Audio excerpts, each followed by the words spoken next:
All right, this is lesson 6.1, part 2. This is the second part to our first lesson here in this unit about similar polygons. Remember, we're really focused on determining how or what makes polygons similar, how we know that they're similar, and once we know that they're similar, how do we figure out something about their side lengths or their angles. So just to remind you, similarity, we're looking at two things for figures to be similar. One, that their corresponding side lengths have a common ratio or they're proportional to each other.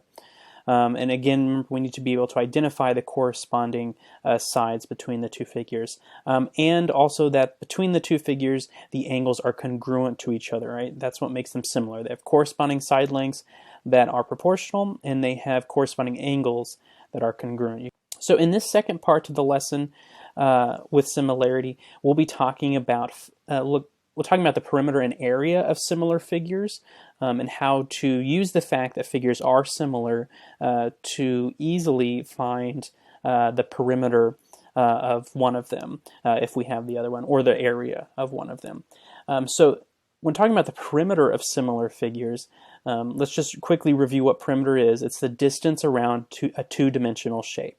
Right, so if we have a square, it's the length of each side. A circle, it's the distance around it for any shape. That's what it is, just the distance around it. And it's calculated by adding the lengths of the figure. Okay, so when talking about squares or rectangles or triangles, anything like the length of each of the sides. If you're talking about a circle, it would be the distance around the whole thing because it doesn't actually have a side. But that's how perimeter is calculated. So if we have two figures that are similar, like what you're seeing here in these two figures, DEFG and PQRS, right? If we have similar figures, the ratio of the perimeters is equal to the ratio of the corresponding side lengths. So what that means is whatever the ratio or comparison is between the side lengths, so that scale factor that we talked about in the first lesson, that is actually the same ratio for the perimeters. So if you have or know that the perimeter of PQRS in this image here is 60 inches. So around the whole image, or around the whole figure, it is 60 inches. That's its perimeter.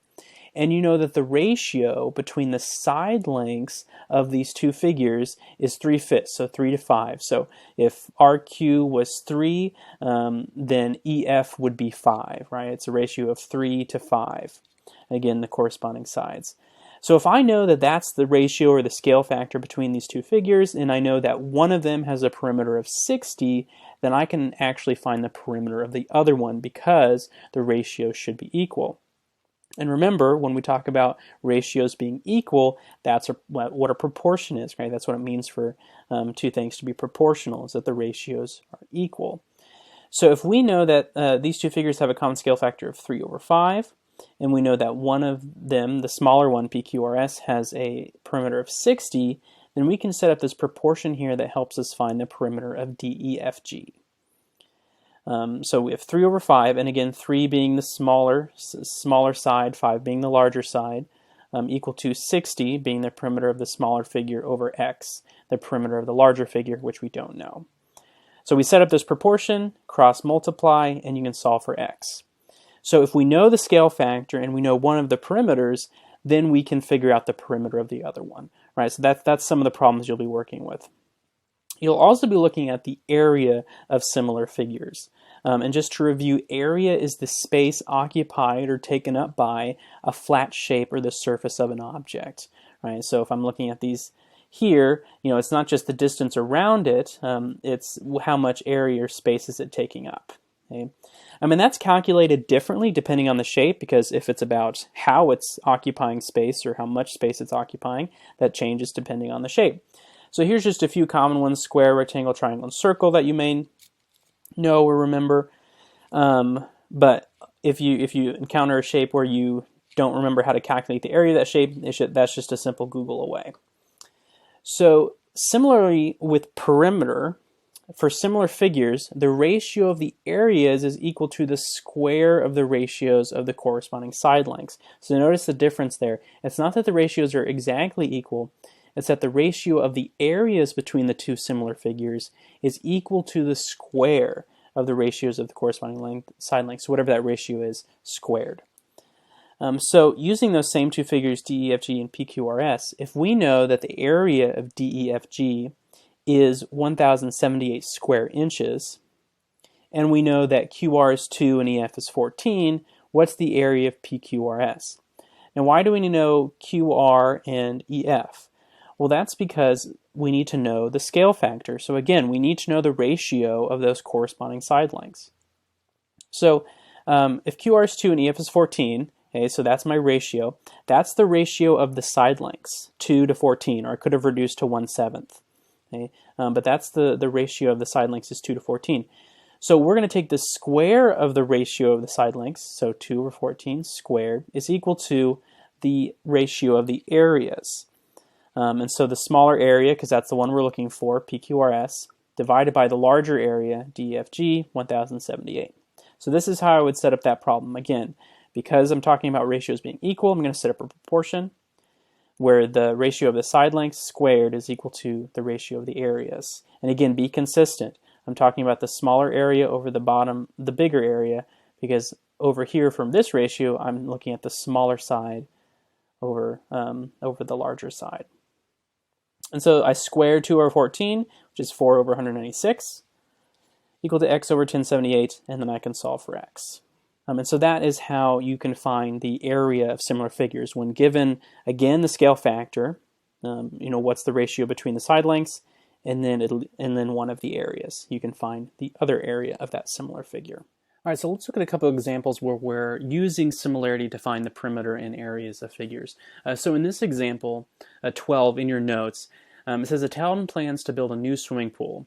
An Olympic pool is rectangular with a length of 50 meters and a width of 25 meters, and that's what we're seeing here.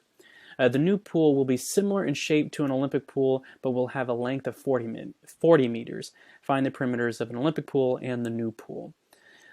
So the fact that we're given the dimensions of this Olympic pool, and we're told what we want the length to be of the new pool, we can actually find the perimeter of that new pool without knowing the width. And so this is how we would go about doing that. We first do need the perimeter of the Olympic pool, which they tell us we need to find anyway.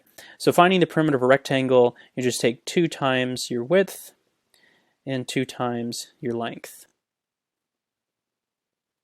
So that's 150. So 150 meters is the perimeter of the Olympic pool.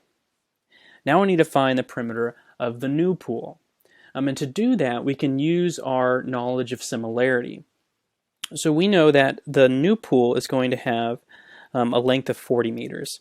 And the Olympic pool has a length of 50 meters. And so that's the ratio from the new pool to the Olympic pool.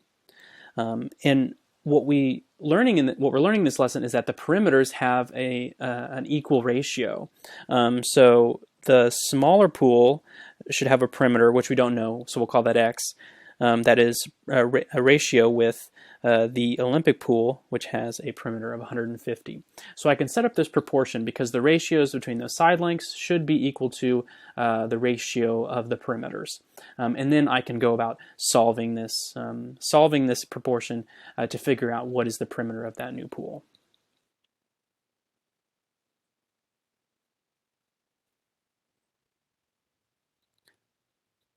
So the perimeter of that new pool should be 120 meters. Based off of the dimensions they gave us and what the perimeter of the Olympic pool is, we found the perimeter of the new pool to be 120 meters.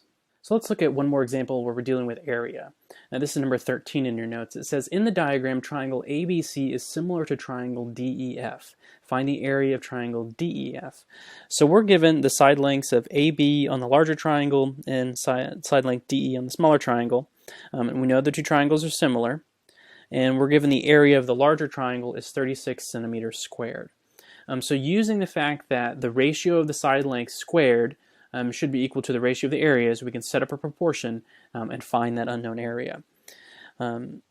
So the ratio of the side lengths is 10 to 5, and the ratio of the areas would be 36 over x, x being the unknown area of the smaller triangle.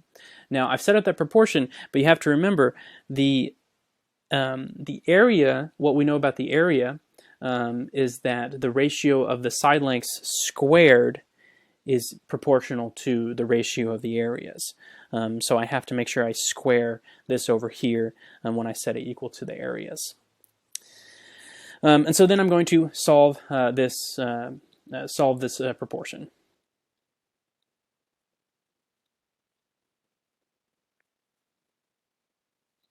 So after solving that proportion, I find that the area of the smaller triangle here is equal to 9 centimeters squared. And that was using my knowledge of similarity up here.